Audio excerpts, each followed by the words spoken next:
এই ভিডিওতে আমরা শিখব কিভাবে মাইক্রোসফট পাওয়ারপয়েন্টে শেপস ফিচারটা ইউজ করতে হয়। মাইক্রোসফট পাওয়ারপয়েন্টে যখন আমরা কাস্টম কোনো ডিজাইন করি তখন আমাদেরকে রেগুলার শেপসটা ইউজ করতে হয়। শেপস দিয়ে হচ্ছে আমরা বিভিন্ন রকমের ডিজাইন লেআউট ক্রিয়েট করি। চলুন আমরা একটু প্র্যাকটিক্যালি দেখি যে শেপস ফিচারটা কিভাবে কাজ করে এবং এখানে আসলে কি কি কাজ করা যায়। তো শেপসের জন্য আমাদেরকে first of all Microsoft PowerPoint software থেকে ইনসার্টে যেতে হবে। ইনসার্টে গেলে আমরা এখানে শেপস নামে একটা মেনু পাবো। শেপসে যদি আমি ক্লিক করি দেখেন এখানে অনেক রকমের শেপস দেওয়া আছে। তা আমি ফার্স্ট অফ অল একটা রেক্টেঙ্গেল নিই।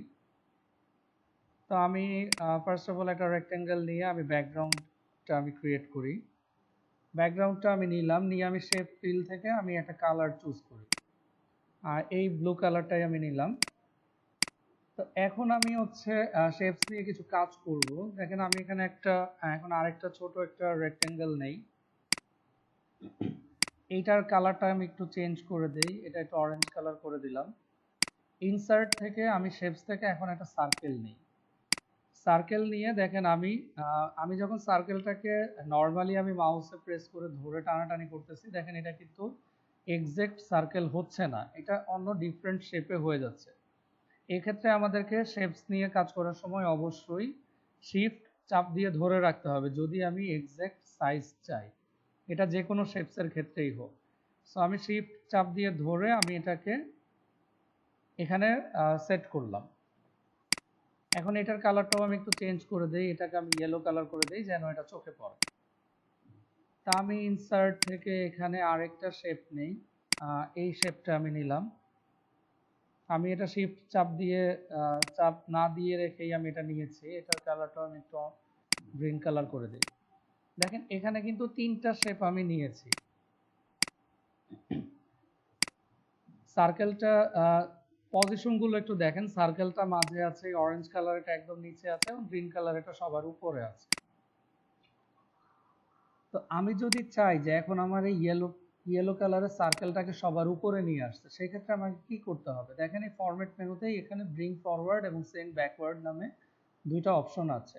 ব্রিং ফরওয়ার্ডে ডাউন এরোতে যদি আমি ক্লিক করি এখানে ব্রিং টু ফ্রন্ট নামেও একটা অপশন আছে। আবার সেন্ড ব্যাকওয়ার্ডে যখন ক্লিক করলাম দেখেন এখানে সেন্ড টু ব্যাক নামেও একটা অপশন ভিতরে আছে। এখন ব্রিং টু ফ্রন্ট আর সেন্ড টু ব্যাক আর সেন্ড ব্যাকওয়ার্ড আর ব্রিং ফরওয়ার্ড, এগুলো পার্থক্যটা কি দেখেন? ব্রিং ফরওয়ার্ড দিলে এটা হচ্ছে এক স্টেপ উপরে আসবে। এখন এটা তো সবার উপরে আছে, আমি যদি চাই যে ইয়েলো কালারটাকে অরেঞ্জ কালারের নিচে নিয়ে যাব, মানে দ্যাট মিনস হচ্ছে সবার লাস্টে নিয়ে যাব, সেই ক্ষেত্রে আমাকে কি করতে হবে? ইয়েলোটাকে আমি ক্লিক করে সেন্ড সেন্ড ব্যাকওয়ার্ডের এখানে ডাউন এরোতে ক্লিক করে সেন্ড টু ব্যাকে আমি দিব। সেন্ড টু ব্যাক মানে হচ্ছে ও সবার নিচে চলে যাবে। যদি এখানে 15-20টা লেয়ারও থাকে ও সবার নিচে চলে যাবে। দেখেন আমার সার্কেলটা কিন্তু আমি দেখতে পাচ্ছি না, কি কারণে জানেন? কারণ এই যে ব্লু কালারের যেই শেপটা আছে সার্কেলটা কিন্তু এইটারও নিচে চলে গিয়েছে, কারণ এইটাও তো আমার একটা শেপ। সো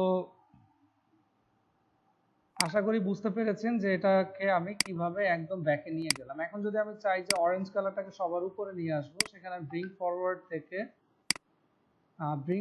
থেকে আমি একদম ব্রিং টু ফ্রন্টে দিলাম। দেখেন এটা কিন্তু একদম উপরে চলে আসছে অরেঞ্জ কালারটা। তো এভাবে আমরা শেপগুলোকে উপরে নিচে আনতে পারি। দেখেন আমি যদি গ্রিনটাকে চাই মাঝখানে নিয়ে আসতে এই দুটা শেপে, সিম্পলি ব্রিং ফরওয়ার্ডে ক্লিক করলাম, দেখেন ও কিন্তু এক স্টেপ উপরে চলে আসলো। এখন কিন্তু এই তিনটা শেপের মধ্যে ও মাঝখানে আছে। সো আশা করি এটা বুঝতে পেরেছেন যে আমরা কিভাবে ব্রিং ফরওয়ার্ড এবং ব্রিং সেন্ড টু ব্যাকওয়ার্ড দিয়ে আমরা এটা করব। এখন আসেন আরেকটা জিনিস দেখাই, যে এই শেপটাকে আমি চাচ্ছি যে এটার সাথে মার্জ করে ফেলতে।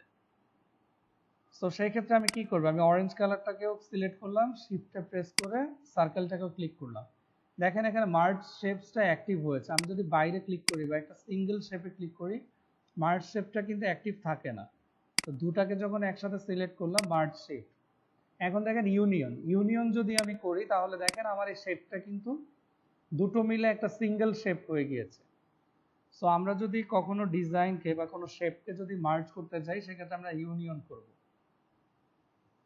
এখানে দেখেন আছে কম্বাইন যখন আমি দিলাম দেখেন দুইটা শেপ কিন্তু কম্বাইন হয়েছে, কিন্তু দুইটা শেপের মাঝের যে কমন স্পেসটা ছিল এটা কিন্তু চলে গিয়েছে, এটা কেটে ফেলেছে। সো এই কারণে দেখেন মাঝের এই কমন স্পেসটা কিন্তু ফাঁকা। আমি কন্ট্রোল জেড দিয়ে আনডু করে আগের শেপে নিয়ে আসলাম। এখন যদি আমি ফ্র্যাগমেন্টে ক্লিক করি, দেখেন এখন কিন্তু আমার শেপটা কিন্তু 3টা স্লাইসে ডিভাইড হয়েছে।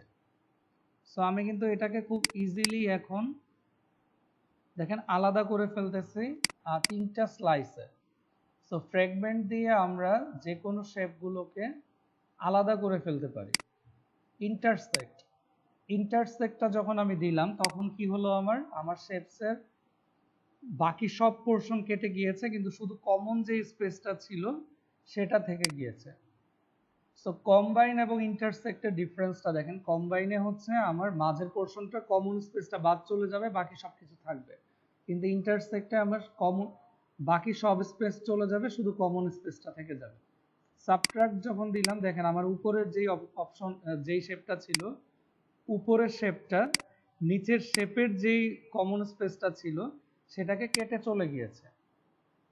সো আশা করি সবাই বুঝতে পেরেছেন কিভাবে আমরা শেপসের এখান থেকে আমরা কমন শেপগুলোকে নিয়ে বা মাল্টিপল শেপকে নিয়ে আমরা কাজ করতে পারি। সো আমি যদি এখন চাই যে একটা ইনসার্ট শেপ নিলাম, একটা ট্রায়াঙ্গেল নিলাম, ট্রায়াঙ্গেলটাকে নিয়ে আমি এখন এটার উপরে রেখে যদি দুইটা শেপকে এখান থেকে আমি কম্বাইন বা ইন্টারসেক্ট বা ফ্র্যাগমেন্ট করি, দেখেন আমি কিন্তু এখানেও 3টা শেপকে আলাদা করে ফেলতে পারতেছি। দেখেন এটা কিন্তু একটা ডিজাইন হয়ে গিয়েছে। তো শেপ নিয়ে হচ্ছে আমরা এভাবে শেপকে মার্জ করতে পারি, ইউনিয়ন করতে পারি, তাদেরকে ইন্টারসেক্ট করতে পারি বা আলাদা তাদেরকে কেটে ফেলতে পারি, বিভিন্নভাবে আমরা এই কাজগুলো করতে পারি। এখন দেখেন আমি একটা শেপের উপর আরেকটা শেপ রাখলাম। আমি যদি এখান থেকে শেপ ইফেক্টস থেকে যদি আমি এখানে শ্যাডো দেই, আমি এখানে শেপসে বিভিন্ন রকমের শ্যাডো ইউজ করতে পারি। তা আমি শেপসের 3D রোটেশন করতে পারি, এখানে বিভিন্ন রকমের 3D ইফেক্ট দিতে পারি। সো আমি দেখেন এই যে 3D এফেক্ট দিলাম, দেখেন এই শেপটা কিন্তু একটু, যে এফেক্টটা আমি দিয়েছিলাম যে লেফট সাইড থেকে রাইট সাইডে একটু উঁচু হবে, তা আমি কিন্তু এখানে বিভিন্ন রকমের 3D এফেক্টও দিতে পারি। শেপের যদি আমি বর্ডার লাইন দিতে চাই, তাহলে এখানে শেপ আউটলাইন থেকে হোয়াইট কালার করে দিলাম। ওয়েটটাকে যদি আমি বাড়িয়ে দিই, তাহলে দেখেন এটার ওয়েটটা কিন্তু একটু বেড়ে গিয়েছে। আমি এখান থেকে এটার ওয়েট আরো বাড়াতে পারি, 3, 6 বা মোর লাইনস থেকে এখান থেকে আরো বাড়িয়ে নিতে পারি। তারপর দেখেন এখানে আমি শেপস ইফেক্টস থেকে এখানে গ্লো আছে, সফট এজেস আসছে, বিভিন্ন রকমের ইফেক্ট আমি দিতে পারি।